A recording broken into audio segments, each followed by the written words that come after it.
قدرمنو عزتمنو تاسې دغه واقع ښه په غور سره واورئ چې د زکات ورکولو څومره برکتونه دي. حضرت شیخ الحدیث مولانا محمد زکریا قندلوي رحمه الله په خپله آبیتي کې لیکلي دي چې ما د خپل پلار او د نورو خلکو څخه دا واقعه دا کیسه واورېدله چې په ضلع سهارنپور کې د انګریزانو کوټیانې وې، د کاروبار او د تجارت ځای و.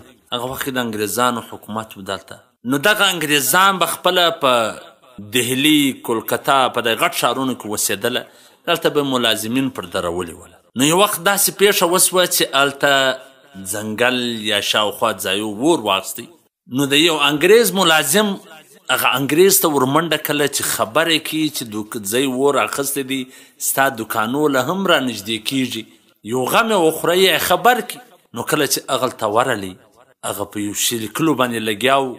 دا ملازم ورته وویل چې حضور ځنګل یا هغه ځای اور واخیستی، کیدای شي دا ستا مارکیټ دوکانونه هم وسوځلی سي. هغه داسې خاص توجه ور نه کړله، خو هغه بیا ورته چې حضور هغه ځای اور اخیستی.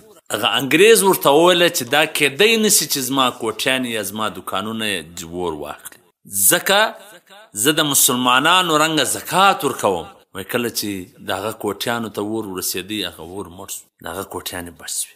نو ځکه پیغمبر علیه صلات وسلام فرمایي چې تاسې د خپل مال خوندیتوب په زکات سره وکړئ، د آفتونو څخه به بچ وي. د یو انګریز هم دا یقین و که چیرې زه زکات ورکړم زما مال به بچ وي.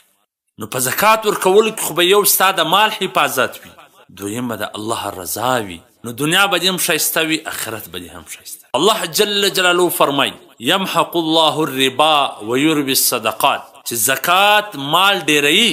نو چې کم مال ډیریږي نو خو د تاوانه څخه به بچ وي. قرآن کې الله وایي چې زکات مال ډیروي. نو باید تاسې د دې خیال وساتئ.